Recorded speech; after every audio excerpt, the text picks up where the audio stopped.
Okay, so next stage of the build is putting the second wings on the vehicle. And you'll have to play with these quite a bit.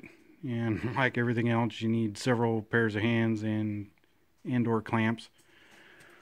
One of the first things you're going to want to do, at least with my kit, on these side panels, this metal kind of had a little triangle coming up like this, which prevented this plate from fitting inside of here nice and neat. So basically we trim that off to give us, so this will slide in here.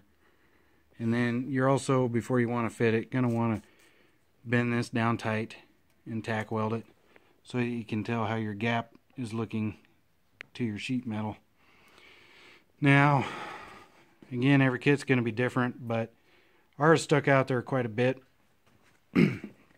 So much so that it was all the way to the outside of the fender flare. To me, as you walked around the vehicle, and some of the angles just didn't look right. So what we ended up doing was taking quite a bit of metal off the plate here and here, and then some off wing number one here, so that these angles will turn out better and match up better. Smooth can be grinded smooth when you're all done. Obviously, with fab work, you always have a lot of grinder or prep time after you're done to make it all look nice and finished. This is one I'm not entirely happy about. You know, I guess there's no perfect transition here, but why is this made to sit on top of this plate? If you rolled this back to where it was butted to this edge here, you would, this would be a huge gap, like 3/8 of an inch. You'd never get it right.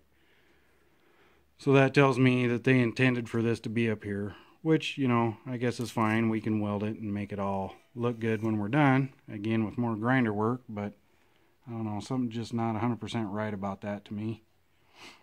And I realize I need to cut little reliefs here for bending all the different angles, but that seems kind of like a rather large hole. We'll get it filled and it'll look good when we're done, but that's just more stuff to contend with. The other side here has not been modified much. We did already grind the little triangle off here. Again, this went up about like so and prevented it from slipping in the end of wing number one there. But this is what I'm talking about. You're not a flat gap. You got to pull this tight, clamp it tight, tack it and everything before you start putting it in there and lining it all up.